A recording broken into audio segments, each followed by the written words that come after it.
Social media doesn't work. Cold calling doesn't work. Print ads don't work. Email is dead.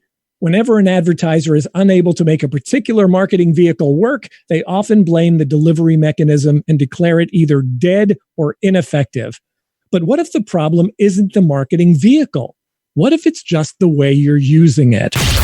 Increase sales, improve margins, and grow your business. Guaranteed. TopSecrets.com. Now, David Blaze. Hi, and welcome to the podcast. Today, co-host Chris Templeton and I will be talking about marketing vehicles, which ones work and which ones don't. Welcome, Chris. Hi, David. In a previous podcast, we talked about the MVP of marketing and sales. What's the marketing message we're communicating? Which combination of marketing vehicles will we use to communicate the message? And which people or prospects do we plan to reach? But today, we're going to take a closer look at the marketing vehicles and try to figure out why so many people tend to blame the marketing vehicle when things go wrong. What's up with that?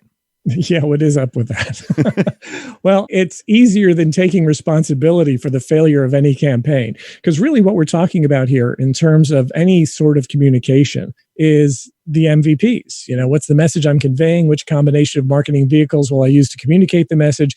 And who are the people or prospects that I want to reach? So if I post a bunch of social media messages and no one responds, no one likes it, nobody looks at it, it's far easier for me to blame the media than to ask if what I'm posting is compelling enough.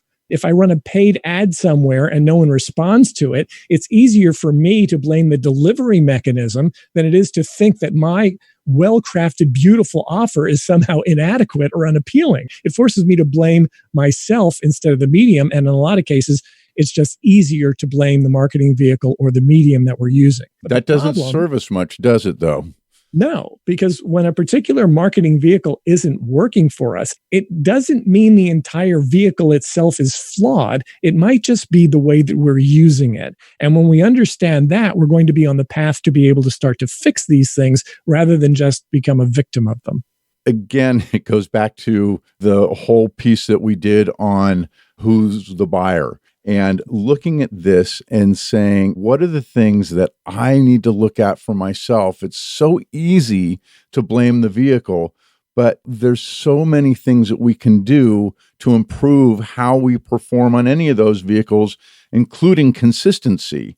But let's start with cold calling. Lots of people are not big fans of it. It can be intrusive. It's usually unwelcome, and it often disrupts a person's day. But is it effective?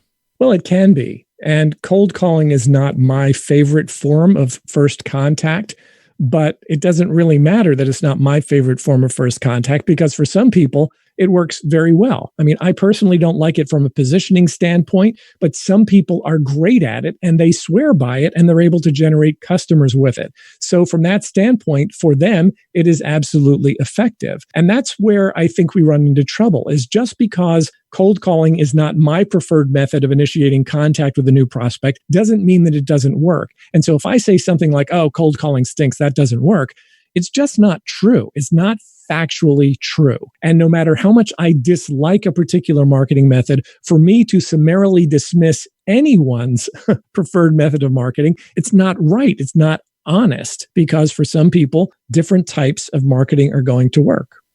And the other thing to keep in mind is if cold calling isn't for you, but you recognize its value, there are ways to get people to do the initial cold call. And let's face facts. For me as a business owner, once I know somebody's interested, I have no problem with making the calls. It's that tough call, the cold call where I don't know if they have an interest. Go find somebody who loves to do it. There are people out there that love to do it, aren't there? There are. And as I said, I mean, I'm not a big fan of it myself. I have not made a cold call in a long time, but I have paid other people to do it. So it continues to happen whether I'm doing it or not. Yep. Good point. Should people focus on one primary method of communication, or do you think it's better to mix it up? What's your sense on that? Well, I think it's definitely better if you mix it up. I tend to favor a varied approach because I think it creates a different experience when we do that. If all I do is call you on the phone right? If I'm trying to sell you something and I have your phone number, Chris, and I'm calling you whatever every couple of days or every couple of weeks, and I'm trying to find out if you want to buy what it is that I'm selling, that can get old pretty quickly because you're kind of used to, okay, this guy is calling me on the phone and trying to sell me something. But if we were to take more of a varied approach where maybe you visited my website and maybe as a result of visiting my website, you've been cookied. And so now when you're on Facebook, you're seeing an ad for something that I offer that could potentially be of interest to you. Now you're seeing me on there as well. As a result of stopping by my website, maybe you've opted in to receive a special report that I offer, a free report or something like that. So you're also getting emails with the free report and with the follow-ups to the free report.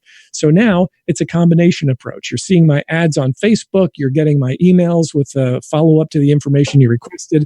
And then if I'm contacting you on the phone, now it seems like a continuation of something else as opposed to the one thing I'm doing, like I'm just calling. So when you're able to accomplish this, what ends up happening is people seem to feel like you're everywhere they look. And the better you can create that environment in which you are essentially everywhere they look, then you start to become more present to them. And they look at that and say, okay, this person must really be good because I'm seeing them everywhere, not realizing that you have orchestrated that.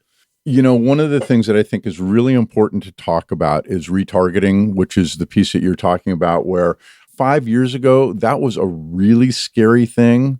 But I think now people are in a much different place with finding ads for sites that I've visited popping up in other places. Wouldn't you agree with that? Well, yeah, people are more used to it, but also a lot of times people don't think about it. I mean, they're on there, they're seeing all kinds of ads for all kinds of things, and they're ignoring most of them. And it may be that they're ignoring your ads as well, but somewhere in the back corner of their mind, they're recognizing it. They're recognizing the fact that this is there, and it starts to permeate the brain. And if they see those ads after visiting your website, and then if you're contacting them a month or so later, they're going to be a lot more likely to be familiar with your company, with your brand, because they've been seeing it, whether or not they've been paying attention to it. And now it's test time. If anybody listening to our last podcast, one of the primary focuses we had was consistency across messaging. Talk a little bit about that, David.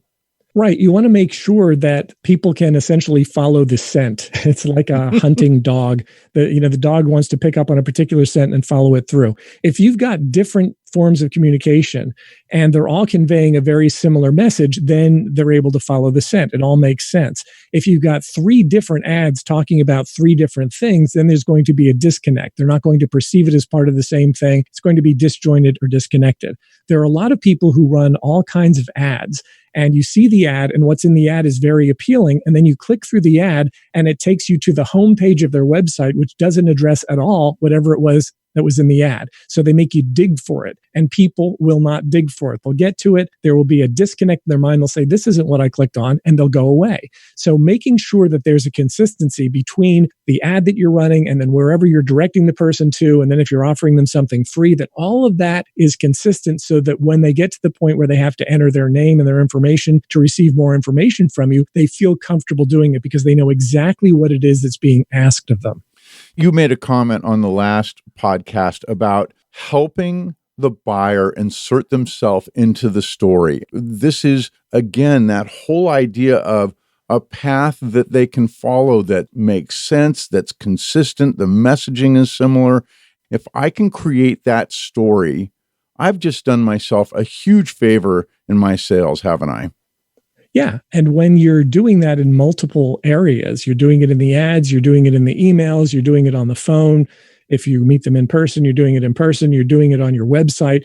If all of that flows together and they have a really clear idea of who you are and how you help them, then it just facilitates the sale. It allows everything to move a whole lot faster because they're not getting stuck. It's that greased chute approach that I like to talk about. You want them to be able to get into the top of the chute and just go flying down and out the other side. And that only happens when you really think things through and you plan it and you craft it to happen that way. And take the time to do it and work with a partner or with somebody to help you to go through that process a couple of times, because each time that you do, there's a little more polish. You find something that you didn't think about that you get to address. And if you look at it as a process of improvement, I think it makes it a lot easier to kind of approach? Because it is a big order, isn't it, David? Yeah. And when we talk about this idea of sort of being everywhere they look, and this ties into the whole idea of market domination, which of course is a big theme of ours. Our course, Total Market Domination, is about creating that environment so that when they're thinking about the products and services you offer, you leap to mind because you have designed an environment for them in which that happens, right? You haven't left it to chance. You don't say, oh, I hope they're going to know who I am. I hope they're going to find out about me. You're creating that environment. And it's such a huge distinction between the way that most businesses operate, where they just put some stuff out there and they hope people find it. That approach doesn't work. When you create that environment for them, then it's easy because they're looking around and they're seeing you everywhere they look. The story needs to be what a pleasure it is to create this path and this story that I can help a buyer go down and really get to a point where they feel like they are ready because of this journey that they've taken. And it sounds kind of over the top maybe, but really that's what we're trying to do. We're trying to get them to take that journey and get closer and closer to making a buying decision. Yes. And when people are thinking, where should I start? Which marketing vehicles should I start with? Because that's really what we're talking about, the marketing vehicles and people blaming marketing vehicles. And so do I start with a cold call? Do I start with a direct mailing piece? What do I start with? And what I would encourage you to do is to start with something that you think you'll like. Start with something that you will feel comfortable with. If you hate the idea of cold calling and you force yourself to initiate contact with new people by cold calling, you're going to do a terrible job of it. You're going to hate doing it. You're going to put it off. You're going to procrastinate. And even when you do, you're not going to do a great job. So think in terms of what would be my best form of first contact? What would position me well? Is it a social media post that someone would see that I could boost to get in front of the people that I want to know who I am? Because if they see me that way, then they feel like they're discovering me. So it doesn't feel as much like I'm putting an ad in front of them. It feels like they just happen to stumble across it. Now it's their idea. Mm-hmm. That type of thing can be a very effective first contact. You also want to think in terms of balancing time and dollars. Which do you have more of? If you've got more time on your hands than you have money, then you're going to have to put in a little elbow grease and you're going to have to create more content to get in front of people. If you've got more money than you have time, then you can create some content and you can boost it. You can put some money behind it and you can get it in front of more of the people that you want to reach to get them engaged with you. And also, think in terms of what you prefer. Do you prefer writing? Do you prefer speaking? Do you prefer being face-to-face? Because if you prefer writing, you can write posts that people can read. If you prefer speaking, you can record audio that you can send out links and people can listen to your audio, like we're doing an audio podcast today.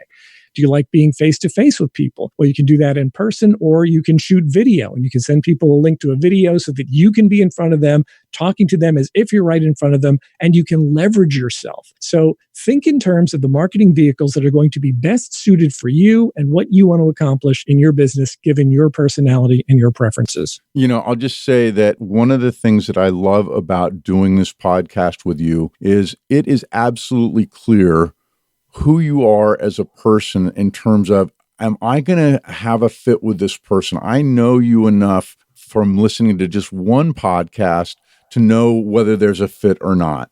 And I think in most cases, when the conversation is like this, it really helps somebody to get that sense and move past they're just trying to sell me something.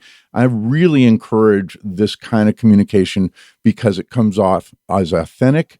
I hear your passion. And so it's an interesting way to do it. Lots of ways to do it, but I think of this one as being kind of the closest thing to a phone call. Yeah, there are two sides to that because there are some people who will listen to it and they'll go, oh, I can't stand that guy. Right? Yep. I listen to that guy. Oh, yeah, whatever. They can think whatever it is that they think. And that's going to happen in every selling situation. There are going to be people who are attracted to what you say and what you do and the way that you do things. And there are going to be people who are repelled by it. And that's a good thing because the sooner you can find the people who resonate with you, the sooner you can be in your environment and the sooner you can create a customer base that you actually want to interact with. The people who understand me and who listen to this podcast and listen to the things that I put out and say, oh, okay, that makes sense to me. Those are the people who are best likely to be good clients for us. The ones who don't like it obviously would not be good clients for us, and so they don't listen. So that's awesome. But so much of it is, yeah, you're right. It's just about being who you are. People will love you or they'll hate you. Either way, doesn't matter, because as long as there are enough of them who love you and as long as you're able to deliver for them, which is critical, then you'll have a great business. Yep, absolutely. And also, I think the other thing just to mention is that whatever your first approach is, make sure that you've got a follow-up, that there's regular communication. This is that idea of going down that path. But make sure you've got a couple of good follow-ups that are easy to send, whether it's email, whatever the case may be, and really start to establish it's that consistent contact that makes such a difference, isn't it? Yeah. And part of that could be mixing up the different genres, even within the email. You could send out an email that has a link to a video of you. You could send out an email that has a link to an audio of you. You could send out a link to a post that you posted on social media where they could read something that you've written. So there are lots of different ways to convey that. And then you can also get an idea of what your prospects' preferences are. If they seem to like video more, then you can do more video. Yeah, it's a great point.